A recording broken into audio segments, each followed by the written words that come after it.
The scream should have cut through the music, but what Jack heard more than the cry was the silence that came afterward, the thick, frozen silence of a room that hadn't realized it was still breathing.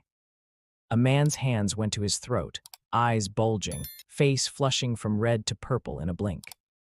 The girl across from Jack, his daughter, had just asked if butter on steak was real or just TV fancy when the world jerked sideways and something inside Jack snapped into place, a discipline born in heat and dust and desert wind. Before we begin, if this kind of story speaks to your heart, feel free to share where you're reading from. It's always beautiful to see how far stories like this can travel. Enjoy the story. Miller's Steakhouse was the kind of place that strung Edison bulbs against exposed brick and called it rustic. Friday nights made the air thick with the sizzle of beef and the sweet glaze of barbecue sauce. Beer taps hissed. A cut above the reliables in town, it was a splurge for folks who still wore their wallets like memories, heavy and cautious. Jack Carson had chosen a booth, not too close to the door and not too close to where the servers exited with hot plates. Habit, his old sergeants would have called it. Survivor's geometry. He had a scar above his left eyebrow, a neat white line like a comma someone forgot to finish. At 8 years old, Emma loved asking about it. Did it hurt? She'd asked once, half fascinated, half horrified.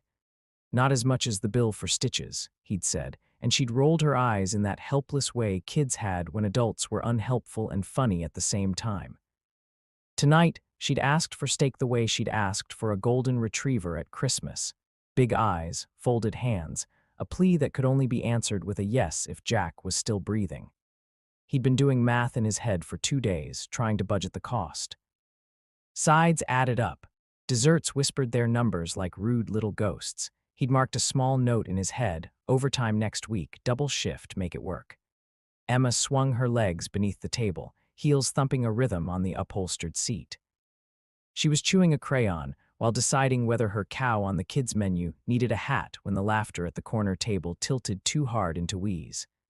The man in uniform wore respect like a second skin, salt at his temples, shoulders still carrying the width of a gospel choir. Chief Randall Hayes. His badge caught a stripe of light every time he raised his glass. People in this town knew him by name and by the way he said theirs like he meant it. He was laughing with 2 councilmen and his undersheriff when his grin went crooked and terror slipped in, a thief uninvited. He tried to swallow. His chair scraped against wood, then the silence. Jack stood. It wasn't a decision, it was muscle memory. Emma, he said, eyes never leaving the chief, stay here. She nodded, tiny hands flattening the paper that still held half a cow. By the time someone shouted, he's choking, Jack was already moving. A woman in a red dress pushed her chair back, knocking into a server who caught a tower of dirty plates by some miracle of God and good wrists. Someone yelled for 911. Someone else tried to slap the chief on the back. Jack's voice cut through it, firm and calm. Let me. He wrapped one arm around the chief's middle, planted his feet, and positioned his fist between belly button and ribs. The chief was taller, but Jack knew leverage better than most men knew their prayers. 1, he counted softly. A thrust, a gasp. 2, ribs creaked. 3. The chunk of steak shot across the floor like a slick comet and slapped against the leg of a table where a kid in a baseball cap immediately said, gross. The room exhaled. Applause bubbled up, scattered, and then louder. Someone whistled. The server in an apron, hands shaking, thrust a glass of water toward the chief.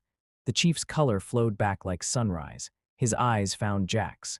Gratitude flashed there, but something else too, shock, like recognition meeting a ghost. You, he started, voice rough gravel, throat raw. Don't talk, Jack said, not unkindly, a hand brushing once efficiently between the chief's shoulder blades to check for residual collapse. He met the man's gaze for a heartbeat, nodded, and stepped away. He didn't do it for applause. The clap of hands made his shoulders stiffen. He returned to Emma, whose eyes were wide like summer moons. Are you okay? Jack asked. Emma nodded so vigorously her hair, messy ponytail with a glitter clip, bobbed. She looked down at her drawing, then back at him, cheeks flushed. Dad, you're like, she stopped. Words were sometimes too small.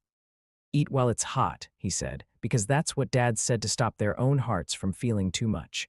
Across the room, the chief coughed, sipped water like it was the thing he'd been missing his whole life. One of the councilmen leaned close and whispered. Jack couldn't hear the words, but he saw the chief's face change. Confusion sharpened into recognition, then into something like disbelief. He straightened, set the water down, and walked toward Jack's booth. Emma's hand slid into Jack's without him asking. "Carson," the chief said quietly when he reached them, as if speaking to himself.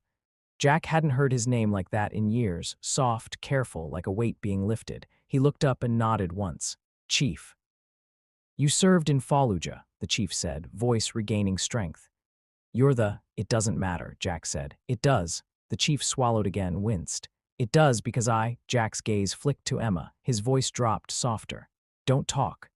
The phrase landed differently for the chief, a command to let his throat rest, for Jack, a prayer that the past would stay where he'd left it.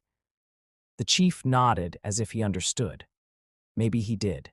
He stood there for one more second, something unspoken hovering like a fragile bird between them. Then he raised a hand to the manager, who was charging out of the kitchen with a face the color of a tomato. "His dinner's on the house," the manager announced, cheeks flushed. "Whatever you want, whatever she wants. Dessert, 3 desserts." "I think my daughter can eat all 3, Jack said, because he didn't know how else to make this less like a spectacle and more like a night they'd tell Emma's kids about with laughter. "Dad," Emma whispered when the chief had stepped away to swallow water under his friend's hovering concern, "why did you tell him not to talk?" Jack looked at her, the small face that felt like home. "Because sometimes the first thing people do when something scares them is talk," he said. "And sometimes the first thing they need is to breathe. You can build a life around breathing." Jack had learned that in a city of breath stealing heat and grit. Fallujah had a way of taking the words out of men, leaving them with gestures and glances, with jokes spoken quietly at dawn and grief swallowed before it got noticed.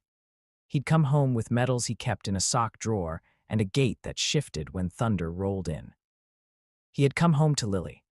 She'd been the girl with ink on her fingers and paint on her jeans, the one who had drawn murals on the walls of the community center, where he'd once fixed the broken heating unit without being asked. They married in a chapel no bigger than a living room, and she'd refused to wear white, choosing instead a dress the color of rain. On a fog-wet morning, when Emma was 5, Lily didn't come home. One drunk driver and a curve near Caldwell Bridge took her from the world. The case, they said, went cold. The sedan that hit her had slipped into the night like a ghost who knew all the alleys. There was a week when Jack forgot his own name. He made lists to bring it back, buy milk, feed daughter, call mom, breathe. "Don't talk," his therapist had said when he'd tried to explain why the word accident felt like betrayal. "Breathe, we'll name it later."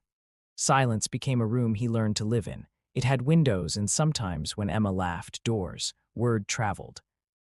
Small towns had a way of folding a story into the evening news and then into the morning coffee. By Monday, strangers stopped by Carson Auto to shake his hand and say it was a blessing to have men like him around. By Tuesday, the local paper ran a photograph, Jack irritated at being caught off guard, Emma beaming at his side, her missing front tooth making her look ferocious and joyful all at once. By Wednesday, people remembered they'd been there even if they hadn't. "Is it true?"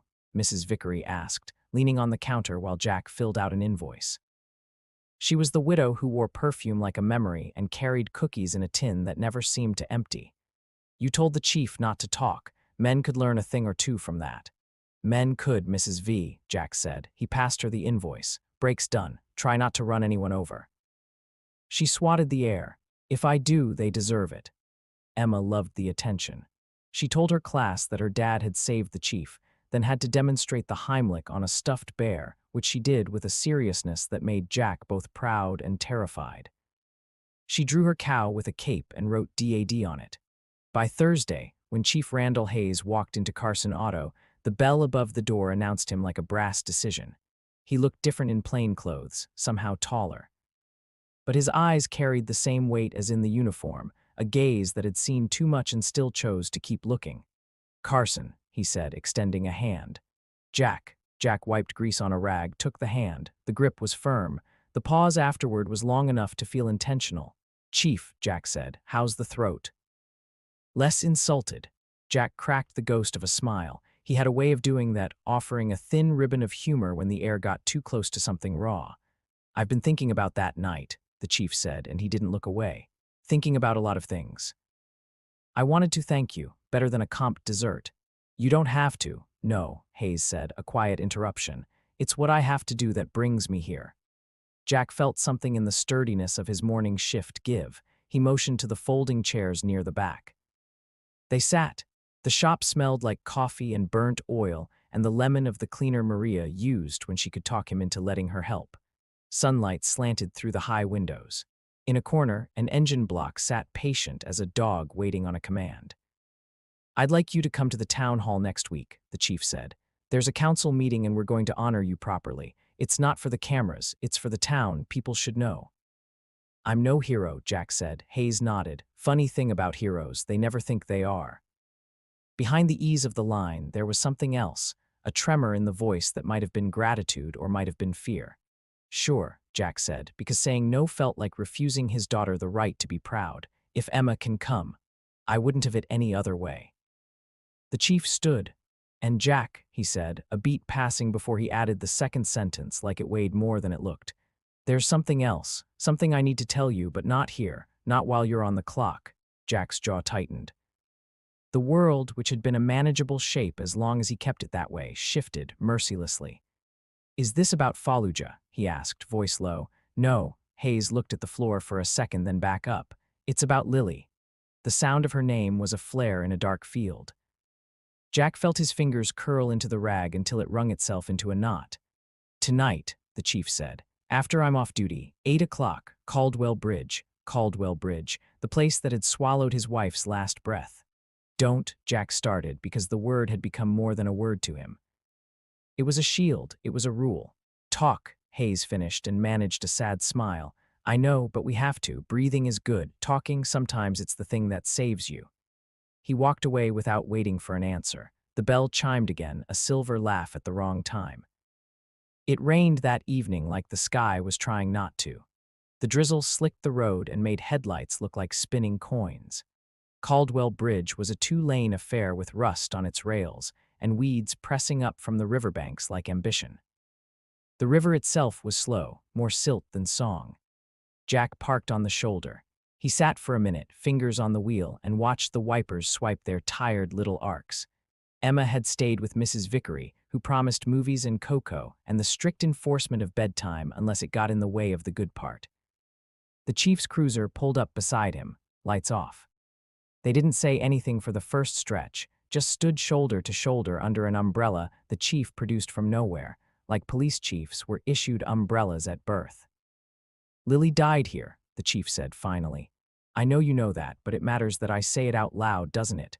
"Sometimes truth needs to hear itself," Jack said. Hayes's shoulders rose and fell on a slow breath. The rain tapped on the umbrella like fingers on a table. "The night she died," he began, and his voice was a steadiness taught to him by whatever thing inside men teaches them how to be brave when their hearts want to run. "I wasn't on duty. I was at home. My phone rang. One of my deputies, Nora Collins, good cop, clear eyes, she was at the scene. She told me there was a hit and run. She told me the make and model they'd found a piece of. The grill had broken on impact and they caught the emblem in the weeds." He swallowed. Jack stared at the river because looking at the man felt dangerous. "It was a silver SUV," Hayes said. "A trim package you don't see every day. Nora ran the shape of the broken chrome. We narrowed it to 3 possible vehicles registered in the county." The umbrella clicked, a little shift of weight, as if the truth he was telling had weight that pushed the canvas down. "One of them belonged to my son," he said. Jack didn't speak. He couldn't. The shift he felt was not slow. It was a building collapsing in a cloud of dust. For a second, he was back in a street where the air bit his lungs and the dirt tasted like iron. "He'd been drinking," Hayes said, the words coming like bullets now because sometimes you needed to say them fast or you'd never say them. "Not drunk, he'd tell you. Buzzed. He could handle it, he'd tell you. He was 23 and wild with the stupidity youth grants men. He called me an hour after Nora called, said, 'Dad, something happened. I think I hit something.' He was sobbing in a way I'd never heard him sob.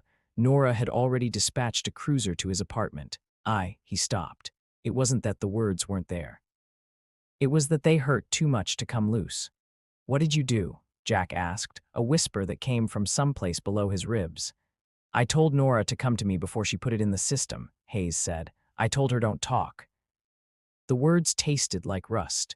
It was wrong. I know that. I knew it even then, and I did it anyway. There are things I could tell you about panic and fatherhood and the way a man can go blind with love for a child, but none of that excuses it. I took the piece of chrome. I told Nora we'd do it by the book in the morning. I told her we should be careful. I told my son to sit tight. Jack moved just a little. It felt like his skin didn't fit right. "In the morning," the chief continued quietly, "my boy was dead. He took pills and whiskey and took himself from me." The note was short. It said, "I can't live with it. And I, who have done the funerals of men and women I loved as if they were mine, who have stood in front of mothers and told them their sons are gone. I buried my child." He took a breath, steady again, but it trembled at the edges. "I told Nora to bury the case," he said. "I told her we'd say we had no leads. We had an election coming. The mayor was in my ear. My wife, God rest her, was folding in half with grief. I convinced myself it was mercy. To you, to my boy's memory, to a town that had had its share of sorrow. It was cowardice, it was pride, it was sin." The river was very quiet, as if it was listening. "I think about your wife's last moments," Hayes said, voice catching for the first time, "and I think about the moments you didn't get after. I think about your daughter and how she looks at you like you hung the moon off a nail. I think about the night you reached around my chest and made the universe flip back right side up. I think about the words you said, 'Don't talk,' and how I used them like a weapon once, and how maybe it's time I broke my own command." Jack had not known a silence like this one, a silence that made everything inside him ring like a struck bell. He finally turned his head and looked at the man, at the lines etched into skin by years of sun and worry, at the eyes that weren't trying to look brave anymore. "I saved your life," Jack said, and realized how cold it sounded only after it was out. "That's not a debt I keep count of. I know." Hayes managed something like a smile, the kind men have when they're standing on a cliff and it's a long way down. "But saving a life has a funny way of making a man look at his own. I want to make it right, Jack, publicly, fully. It'll cost me my job, probably worse. Maybe that's the only way I write your wife's name in the ledger where it belongs, with the truth beside it." Rain found the back of Jack's neck. It felt like someone pressing a cold hand there, making sure he didn't miss what came next. He thought of Lily's hands, ink smudged, paint flaked, cupping his jaw, her thumb brushing the line of his scar. He thought of Emma asleep on Mrs. Vickery's couch, a blanket over her, a cookie crumb at the corner of her mouth, the rise and fall of her chest like a metronome counting love. He thought of soldiers whose names lived inside him, bright and heavy. "What do you want from me?" Jack asked. "Just to stand there when I say it," the chief said. "To stand there so the town remembers who I wronged, to let me take their anger off your shoulders, and maybe to tell me if there's anything else I can do that isn't performative. I don't want to wash my conscience in public like dirty laundry and call it redemption." Jack looked out at the river. He thought of how bridges hold the weight of strangers all day without complaint. "Okay," he said, "but you don't use my wife's name as a prop. You say it and you let it be the thing that breaks you, and then you sit in the middle of the wreckage until the storm is done." "I can do that," Hayes said, and he meant it. "I should have done it years ago." The town hall was a box of air and politics and old flags. People stacked chairs like they were building a fortress against something. The whole council was there. The mayor was there, all smile and suit, and the reporter from the local paper who always wore a bow tie because he thought it made people tell him secrets. Emma wore her good shoes and a dress that made her look like a dandelion, fluffy and resolute. She clutched Jack's hand with a grip that said, "This is important." The chief stood at the front with a microphone and the confidence of a man who knew his voice would carry without it if the power went out. "We're here," he said, "to honor someone who reminded us what courage looks like when it's not wearing a uniform, a man who saved my life when I couldn't save my own breath." Applause, warm and real, rolled over the room. Jack shook his head like a dog trying to get water out of his ears. He felt like he didn't belong to his own body. "Jack Carson," Hayes said, "would you come up here?" Emma squeezed him. "Go," she said. "I'll be right here. I'll watch." He climbed the steps to the low platform, the wood creaking in a familiar way. The chief offered his hand. Jack shook it. They stood side by side, two men in a photograph neither would hang but both would remember. "And there's something else," Hayes said, and he let the sentence sit there for a beat, a comma that was really a cliff. The mayor shifted. The bow tie man lifted his pen. "For a long time," Hayes said, "I have believed that being a good man in a bad moment was enough to absolve me of the consequences of a bad decision. It is not. 3 years ago, there was a hit and run on Caldwell Bridge. The victim was a young woman named Lily Carson. She was a mother and an artist, and she loved a veteran who came home with deserts in his eyes and grace in his hands. People in the room who had never quite put the pieces together did it then. The collective sound they made was a gasp with teeth in it.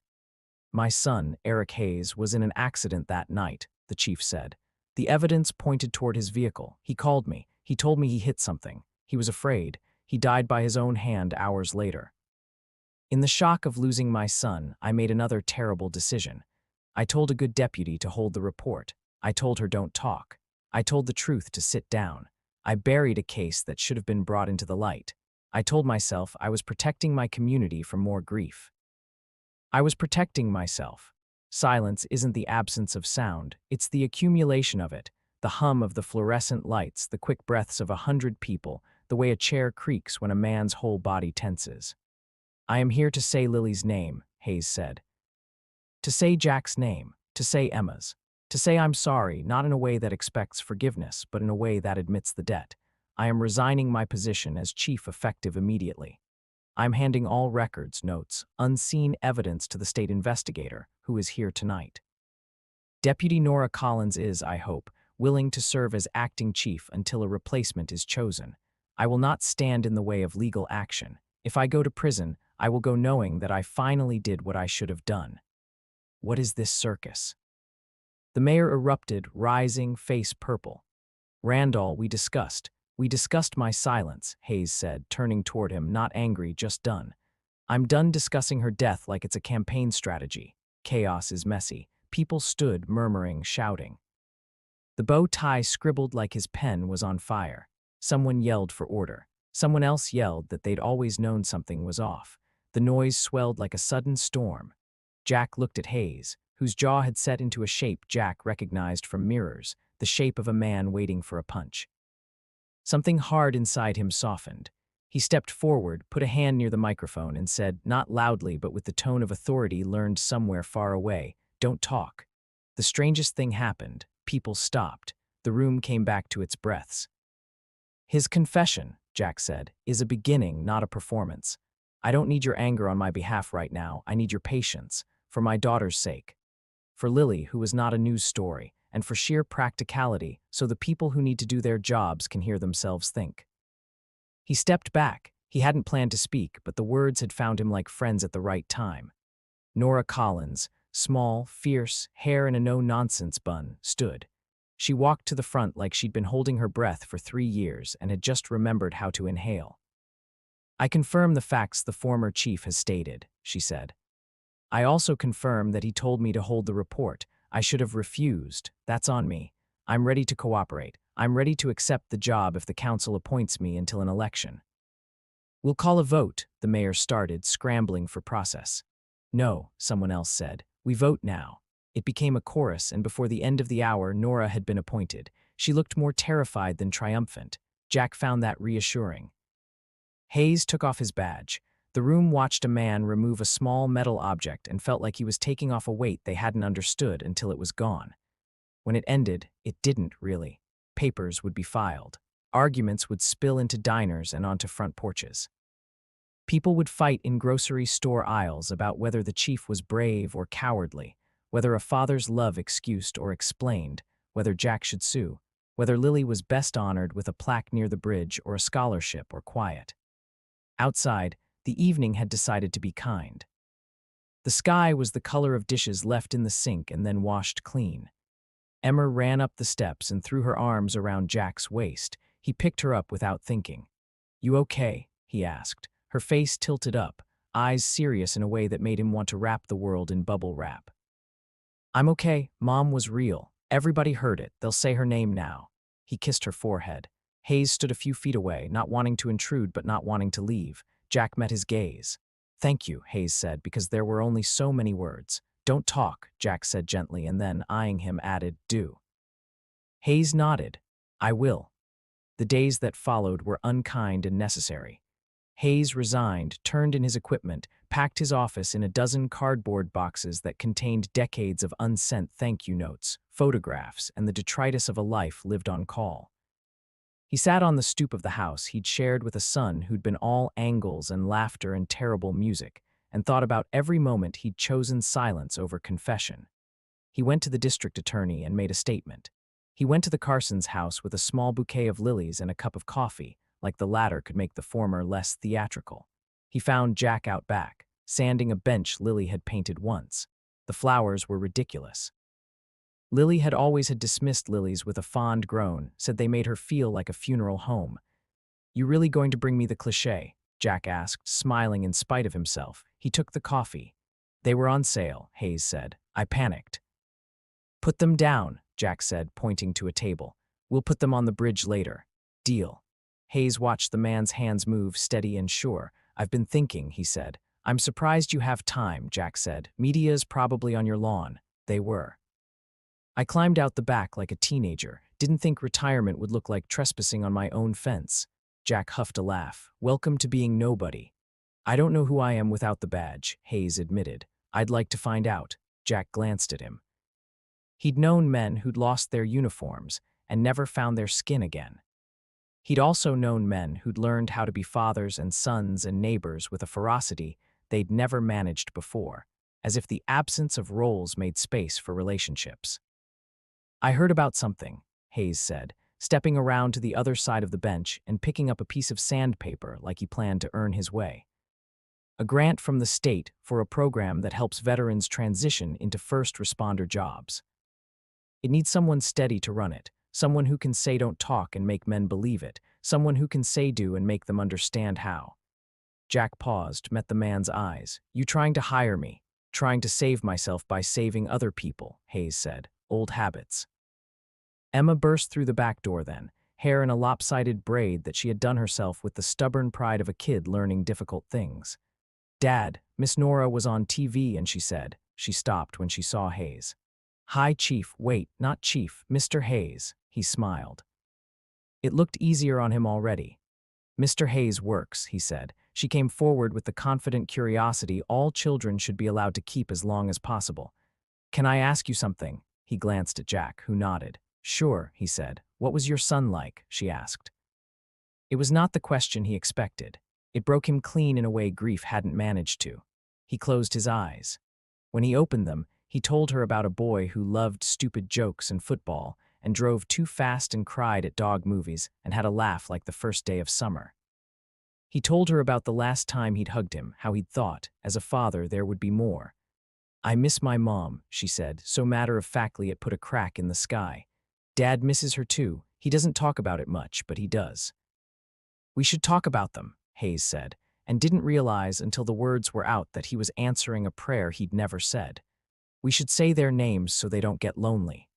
That afternoon, like men who did not know yet what they were building, they made plans. Jack would take the grant and call friends who needed work with a purpose. Hayes would volunteer at the community center, teach teenagers how to drive without making their mothers swear and how to be brave without making police reports necessary. It would be small at first. It would be enough. They would call it the Lily Eric Initiative because naming both meant neither had to be held alone. Nora took the station with the competence Hayes had always known she had. She came to Jack's shop one day when the sunlight slanted into the grease like a stained glass window, asked him to walk with her to the bridge. I want to show you something, she said, voice both sheepish and excited. They got to the midpoint and found a small plaque affixed to the rail. Lily Carson, it said, beloved, artist, mother. Loved by those who learned to breathe again. A bouquet of not lilies rested there, wildflowers instead, messy and perfect. Who? Jack started. Random citizens, Nora said. Couldn't stop them, didn't want to. Jack reached out and pressed his finger to the name.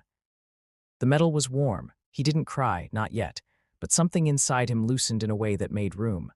Thank you, he said. Don't thank me, she replied. I should have done more. I'm doing it now. He nodded. It was the currency that would hold up in the end, doing it now. Years later, people would tell the story with details that didn't happen. One man swore the steak bounced against the jukebox and turned on a George Strait song, which was a lie Jack wished were true, because that would have been funny. Someone else would say Hayes had known who Jack was the second he set eyes on him, which maybe was true in a way that bodies know each other, grief recognizing grief. But the bones of the story would remain: a Friday night at Miller's Steakhouse, a man choking, a quiet veteran rising without permission, 3 thrusts and a room learning to breathe again. The words "don't talk" spoken like a benediction and a law and a life raft. A chief saved, then a chief who broke a silence he'd used as a shield. Names said out loud. A town that wasn't forgiven so much as it was taught how to tell the truth to itself. People think stories like that end at a podium. They don't. They end on Tuesdays when men who both know codes of silence sit on a curb and sip coffee and tell jokes about the engine that took too long to fix and the kid who named her cow Dad and how balance is a fragile, stubborn thing. They end with a girl who grows into a young woman and decides to be a paramedic because once, when she was 8, she watched her father put his arms around a stranger and make a room breathe. And she learned that sometimes the bravest thing you can say is "don't talk," and sometimes the bravest thing you can do is talk anyway. They end, like everything worth anything does, at a bridge, 2 men standing with flowers that were on sale and wildflowers stolen from a ditch, saying names like prayers and promises. Ready. Hayes asked, years later, the river still patient beneath them. Ready, Jack said. They let the flowers go. The river caught them gently, as if it had learned something too. The petals drifted together for a while, then apart, not tragic, just real. Thank you, Hayes said again. He'd said it 1,000 times and expected to say it 1,000 more. Don't talk, Jack replied, but he was smiling. Just keep doing. They stood there until the water took the last of the color out of sight. They didn't speak. They didn't need to. Some silences are not the absence of something, but the presence of everything that matters. And if you had been there, if you had watched 2 men who had saved and failed and saved again share an umbrella against a sky that had finally learned how to stop weeping, you would have felt it too. The understanding that courage and kindness are not fireworks. They are bonfires, steady, warm, waiting for anyone who steps close and wants to thaw. Emma's voice, when it came from behind them, made them turn. She was taller now, hair braided cleanly, a paramedic patch bright on her sleeve. Dad, she said. Mr. Hayes, you ready? We have a class waiting. They looked at each other, 1,000 unspoken things passing in a second. Let's go, Jack said. He didn't look back at the river. He didn't have to. It would be there, holding what it held.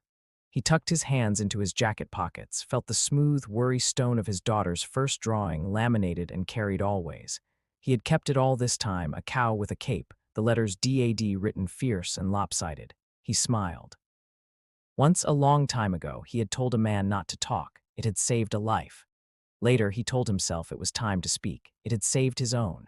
Between those 2 truths, a town had learned to breathe. Between those 2 truths, a father had taught his daughter to be brave. Between those 2 truths, there was a story not about heroes, but about people who, when the moment arrived and the room went quiet, put their hands where they belonged and did the next right thing. And if you ever eat at Miller's Steakhouse and sit in that corner booth, you might look up and see a photograph near the bar. A quiet man with a scar, a little girl beaming, a police chief with his hand on his heart. The caption says only, "Don't talk," but if you ask the bartender, she'll tell you the rest. She'll tell you that's the night everything began. She'll tell you that courage is contagious. She'll tell you that sometimes the simplest words carry the weight of entire lives. And she'll top off your coffee, turn up the music, and let the story do what it's meant to do, travel like breath on a cold evening, visible and necessary and warm.